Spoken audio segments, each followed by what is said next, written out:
Well, for further analysis of today's election, TV360 special correspondent Deji Badimosi joins us now.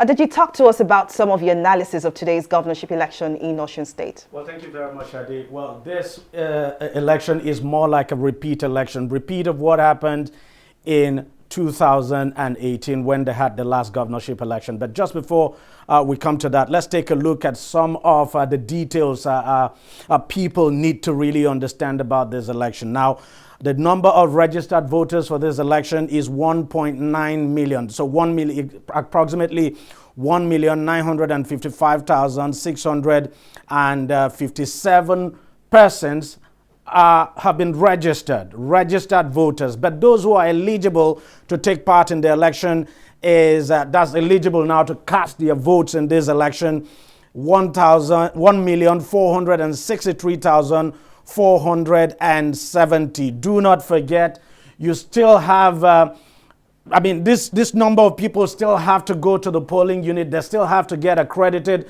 So at the end of the day, the exact number, the number of those, or those who would actually cast their vote will be those, voters now who have their PVCs and have actually been accredited to vote in the election.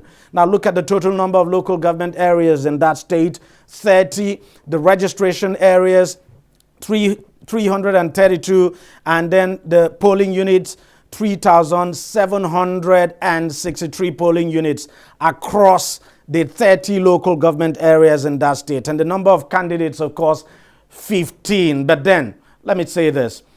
Out of that 15 candidates, the race is considered a two-horse race, so to speak. It's between this man, Boyega Oyetola, who is the incumbent governor of the state and of the APC, and Ademola Adeleke, who, of course, is the candidate of the PDP. And that's the reason I said earlier that this is just like a repeat of the 2018 general election, because both men were actually the front runner in that election, and at the end of the day, this man won the race. So we wait to see who would win the race this time.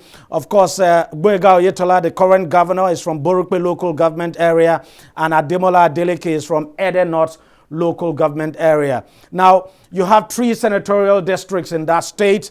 Osun West, that's where Ademola Adeleke is from. And then you have Osun Central, that's where the incumbent governor, Boyega Oyetola, is from. And then there's Osun East. Do not forget, you still have, apart from these 2 men, you still have 13 other candidates who are taking part in the race now. And of course, all of them are from different senatorial districts. There are actually some of them who are from the same senatorial districts. Now, as I said earlier, Boyega Oyetola is actually from Osun Central, and then Ademola Adeleke is from Osun West. Now, 30 local government areas. These are all the local government areas, 30 of them. Fact is that now, to win this election, for a candidate to be declared winner, that candidate has to win at least 20 local government areas. So apart from getting the highest number of votes, you must also get 1/4 of the votes. That's 25% of the votes in 2/3 of the local government areas of the state. 2/3 of the local government areas in that state now is actually 20. So first of all, to be declared the winner, the candidate would have to get the highest number of votes cast, and then get 25% of the votes cast. The votes now cast in 20 local government areas. So this is like a race.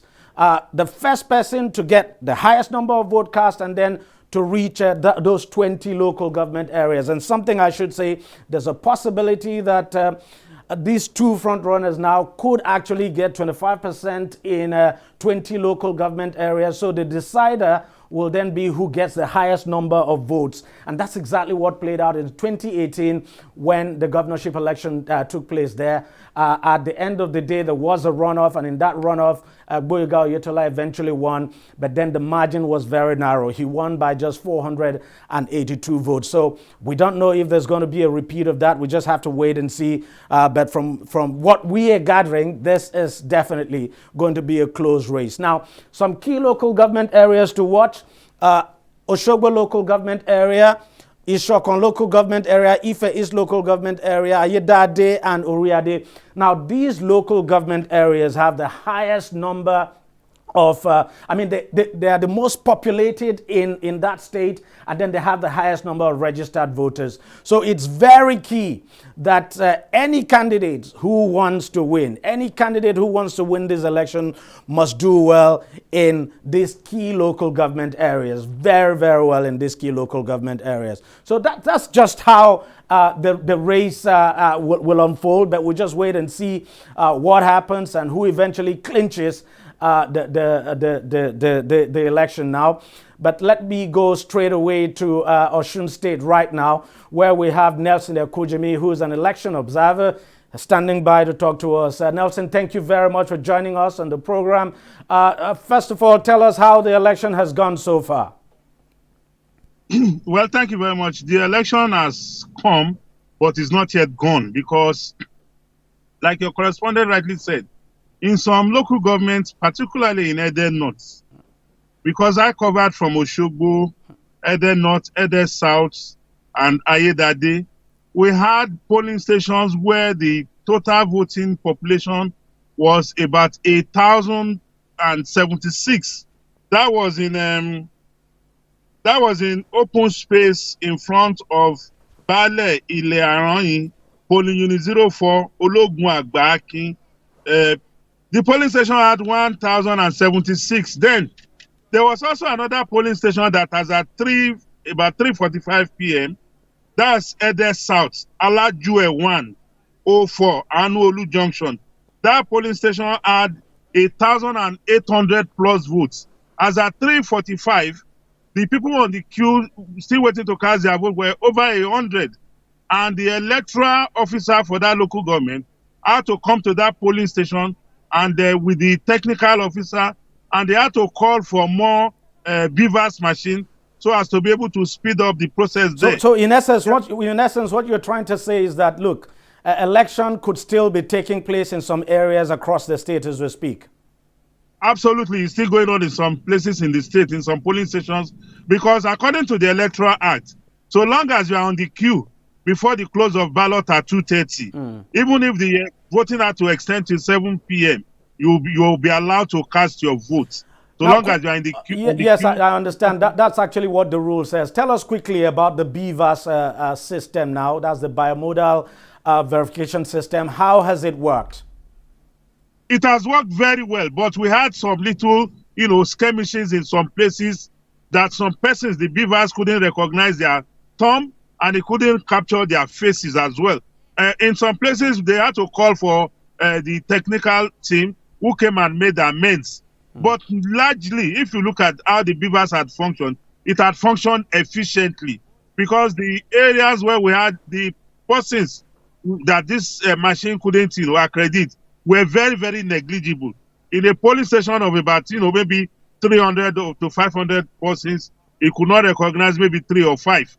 So that was, and there was no polling station where the beavers machine didn't function. So the beavers machine has really done well.